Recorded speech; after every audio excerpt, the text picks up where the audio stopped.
Shalom Bapak dan Ibu yang diberkati oleh Tuhan kita Yesus Kristus. Selamat datang dan salam jumpa kembali dalam channel Zaman Akhir. Dan pada kesempatan kali ini saya hendak memberikan kesaksian lagi, di mana Tuhan jauh-jauh sebelum itu Tuhan Yesus sudah menunjukkan berbagai macam penglihatan Tuhan kepada saya. Oleh karena itu pada kesempatan kali ini juga saya hendak menyampaikan kesaksian saya kepada Bapak dan Ibu serta saudara-saudari sekalian. Selamat menyaksikan. Bapak dan Ibu yang diberkati oleh Tuhan kita Yesus Kristus, kita melihat bahwa hari-hari terakhir ini banyak hal yang telah terjadi, di mana iblis juga tidak tinggal diam, tetapi dia juga berupaya sebanyak mungkin manusia yang akan dia antar dan dia bawa atau dia rampas, untuk bersama-sama dengan dia harus dihukum di dalam neraka. Oleh karena itu dengan berbagai macam rencana macam rencana iblis untuk berupaya supaya setiap orang harus menerima tanda yang disiapkan oleh dia. Dan kesaksian kali ini saya hendak menyampaikan kepada kita sekalian tentang penglihatan Tuhan yang disampaikan kepada saya, tentang bagaimana pemberian tanda bagi setiap orang dengan cara dipaksa. Dan penglihatan ini tepat pada tanggal 6 Juni 2020. Penglihatan Tuhan ini datang kepada saya ketika saat itu saya tertidur. Usai dari berdoa kepada Tuhan, kemudian saya kembali membaringkan tubuh saya tertidur.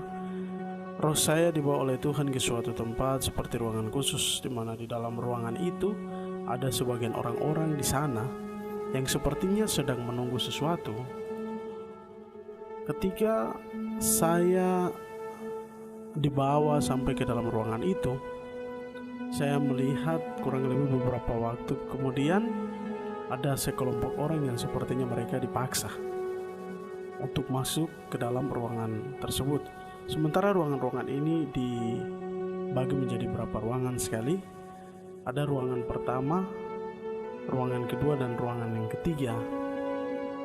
Dan orang-orang ini saya melihat mereka mulai dipaksa dibawa masuk ke dalam ruangan yang pertama, kedua, dan yang ketiga.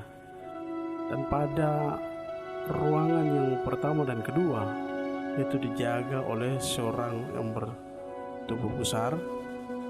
Orangnya tinggi, dia memakai semacam sweater hitam. Dia berdiri untuk menjaga pintu, sehingga ketika mereka yang masuk ke dalam ruangan tersebut tidak lagi dapat bisa keluar atau kembali. Saya melihat juga ketika mereka masuk telah tersedia berbagai macam alat canggih yang telah disiapkan untuk dipasang kepada tubuh setiap mereka yang masuk sampai ke dalam ruangan yang sudah memang disiapkan. Dan kira-kira beberapa menit kemudian saya melihat datang seorang lelaki berbadan besar tadi berjalan ke arah orang-orang yang sudah dipaksa untuk masuk ke dalam ruangan itu. Lalu ada juga disiapkan seorang lelaki lain yang nanti orang ini ditugaskan untuk melakukan apa yang hendak dilakukan. Saya melihat mereka memegang semacam jarum suntik, namun sebelum itu ada sebuah tawaran. Tawaran itu dia dalam bentuk uang. Jadi dengan uang mereka berupaya untuk menarik perhatian setiap orang dengan memakai uang, agar setiap mereka yang berhasil disuntik, maka merekalah yang akan menerima uang yang sudah disiapkan. Bapak dan Ibu yang diberkati oleh Tuhan kita Yesus Kristus, uang yang disiapkan kepada mereka juga pun tidak kecil, melainkan itu semacam dibayar dengan dolar. sehingga kalau dirupiahkan sungguh luar biasa. Ketika saya melihat orang-orang tadi mulai dibawa ke suatu ruangan tersebut, atau ruangan yang memang sudah dikhususkan tadi, pintu itu mulai ditutup. Dan saya melihat ada beberapa ruangan yang sudah disiapkan itu dijaga dengan ketat sekali, sehingga tidak boleh ada yang keluar dari sana sebelum menerima tanda itu. Lalu saya melihat dengan secara paksa orang-orang itu seperti disuntik pada tubuh mereka sehingga terpasanglah alat tersebut. Saya juga melihat ketika orang-orang tersebut usai menerima penyuntikan itu, nama-nama mereka dikirim.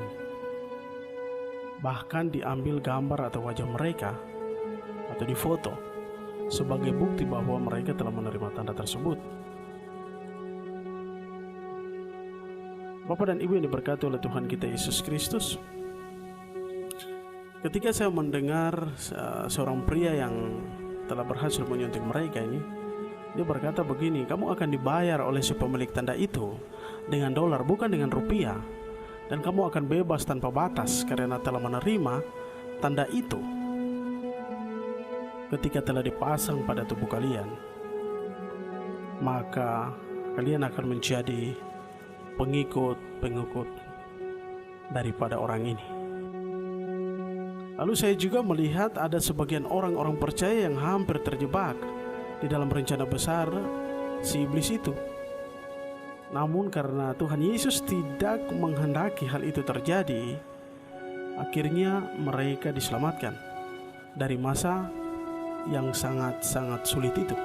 Sehingga ketika saya melihat semua yang direncanakan atau telah dirancangkan oleh iblis ini, ada orang kecil, besar, kaya atau miskin itu, mereka dipaksa semua menerima tanda ini. Itulah yang Tuhan nyatakan kepada saya tentang rencana iblis untuk memaksa setiap orang menerima tanda itu. Bapak dan Ibu yang diberkati oleh Tuhan kita Yesus Kristus, penglihatan Tuhan yang sama juga, di mana pemberian tanda setan atau 66 ini juga diperlihatkan juga kepada saya pada saat tanggal 25 Februari 2017 itu. Tuhan menyampaikan juga tentang suatu penglihatan yang sama. Dan itu masih teringat dengan jelas ketika saya juga usai berdoa dan membaca firman itu kembali untuk tidur. Nampak kalau saya juga dibawa oleh Tuhan Yesus ke suatu tempat yang memang saya tidak pernah lihat sebelumnya juga. Dan di situ saya melihat suatu rencana besar dari si penyesat atau antikris ini juga, di mana dia mengumpulkan orang-orang yang dapat dia pakai untuk menyusun suatu strategi untuk pengumpulan banyak jiwa secara paksa untuk menerima suatu tanda setan, yaitu 66, atau yang juga di dalam kitab Wahyu disebut sebagai bilangan seorang manusia. Saat saya melihat rencana si penyesat itu, mereka membentuk suatu kelompok-kelompok khusus dan mereka dibagi ke segala tempat. Jadi kelompok-kelompok tadi diutus untuk mengerjakan suatu tujuan yang sudah disepakati, dan itu dari pemimpin mereka. Jadi posisi tempat strategi mereka untuk membawa banyak jiwa itu di tempat berkumpulnya orang banyak. Saya melihat ada di pinggir-pinggir jalan, ada juga di kota-kota, bahkan itu dia merembes sampai kepada negara-negara. Lalu Tuhan menunjukkan kepada saya tentang bagaimana mereka menangkap dan dengan secara paksa untuk memasang chip atau tanda itu, di mana itu telah berisi program yang dapat mengatur setiap manusia juga, sehingga dapat dikendalikan dengan semaunya oleh alat tersebut. Ketika saya usai menyaksikan hal itu juga, saya melihat bagaimana mereka mengejar orang-orang yang ada di dalam Tuhan. Tuhan berkuasa untuk membawa orang-orang percaya itu pergi, sehingga ketika mereka menggunakan alat pelacak untuk melacak setiap orang-orang yang percaya ini kemana di mana mereka berada, Itu seperti Tuhan menutupi segala sesuatu yang mereka lakukan, sehingga orang-orang yang percaya, orang-orang yang tetap berlindung di dalam Tuhan, itu mereka tetap aman, ada dalam perlindungan yang sangat luar biasa oleh Tuhan. Di situ juga Tuhan menunjukkan bahwa bagaimana mereka yang telah menerima tanda itu, jadi mereka buta, dan hal-hal yang mereka lakukan itu sungguh luar biasa, di luar dari akal sehat. Sehingga saya melihat ada banyak sekali rencana si penyesat itu untuk menangkap banyak orang. Ada juga luapan emosi daripada si penyesat itu ketika dia tidak mencapai apa yang dia targetkan. Sangat-sangat berupaya sekali, baik kecil maupun besar. Dan hal-hal kejahatan yang banyak terjadi. Dalam penglihatan ini juga Tuhan yang berkata di dalam Matius pasal 10 ayat 16 itu, firman Tuhan demikian, "Lihat, aku mengutus kamu seperti domba ke tengah-tengah serigala. Sebab itu hendaklah kamu cerdik seperti ular dan tulus seperti merpati."